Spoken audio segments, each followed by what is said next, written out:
नमस्कार दोस्तों। आज आपको एक बहुत ही प्रसिद्ध और ज़बरदस्त सीख देने वाली कहानी सुनाते हैं। चलिए फिर शुरू करते हैं। तो एक अरब था जिसका नाम था अबू बकर। वो अपने एक ऊँट और कुछ ज़रूरी सामानों को लेके एक रेगिस्तान को पार करते हुए एक शहर से दूसरे शहर की तरफ जा रहा था।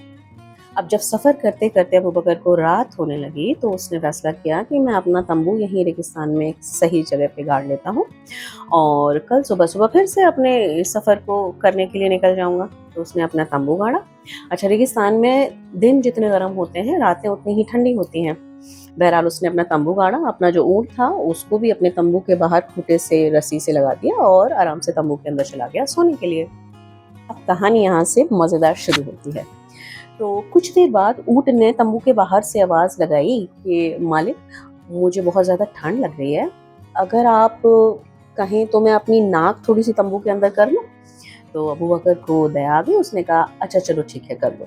तो ऊँट ने अपनी नाक जो है वो तंबू के अंदर कर ली। थोड़ी देर हुई उसके बाद उसने पूछा, मालिक गर्दन पे भी बहुत ठंड लग रही है, तो थोड़ा-सा मुँह और अंदर कर लूँ जिससे गर्दन तक कम से कम तंबू के अंदर आ जाए? तो अबू बकर बोला अच्छा ठीक है कर लो, कोई बात नहीं। अच्छा, पहली 2 बार तो ऊँट ने पूछा भी था।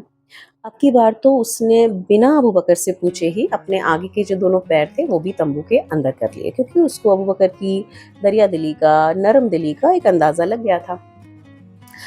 अब धीरे-धीरे जैसे-जैसे समय गुज़रा फिर उसने अपना थोड़ा-सा आगे का शरीर भी अंदर कर लिया और थोड़ी ही देर में देखते वो खुद पूरे का पूरा तंबू के अंदर आ गया। अब वो तंबू के अंदर आ गया, अबू बकर को असहजता भी हो रही है, तंबू में बहुत गिच-पिच भी हो गई है, लेकिन अबू बकर बेचारा उसे कुछ नहीं कह पा रहा है। अब ऊँट उसको तो वो राह दिख ही गई थी, उसको पता चल गया था कि हाँ, ये लकीर मैं पार कर चुका, अब एक और, अब एक और। वो इतना ज़्यादा खुल गया कि आखिर में समय ये आया कि उसने अबू बकर से कहा, मालिक ऐसा करो, तंबू में घिच-पिच बहुत हो गई है, तुम ज़रा तंबू के बाहर ही सो जाओ। जी, तो कहानी तो यहाँ ख़त्म हुई। अबू बकर बेचारा भौचक्का रह गया ये देख के कि ये हुआ क्या मेरे साथ? चलिए, अब सबसे इम्पोर्टेंट चीज़ है कि ये जो कहानी मैंने आपको बताई है, इससे हमें क्या-क्या सीख लेनी चाहिए, क्योंकि हम सबकी ज़िंदगी में अगर देखा जाए तो कई बार इस तरह की स्थितियाँ आ जाती हैं।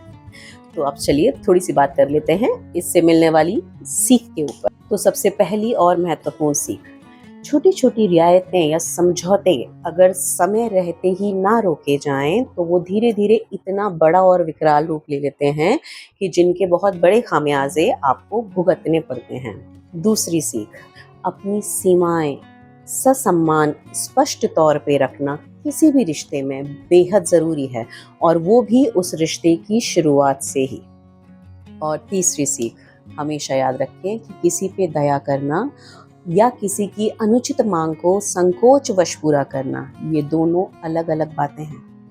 चलिए, अब हम ये उम्मीद करते हैं कि आज की जो कहानी हमने आपको सुनाई है और उससे ली जाने वाली कुछ सीखों के बारे में जो बात करी है, उनसे आप अच्छी से सीख लेंगे, उन्हें अपने जीवन में आवश्यकता अनुसार इस्तेमाल करेंगे, जिससे भविष्य में किसी बड़े नुकसान से खुद को बचा सकें। ठीक? चलिए, फिर मिलेंगे किसी नई अच्छी और बहुत ही शानदार सीख देने वाली कहानी के साथ। तब तक के लिए नमस्कार, take care and bye bye.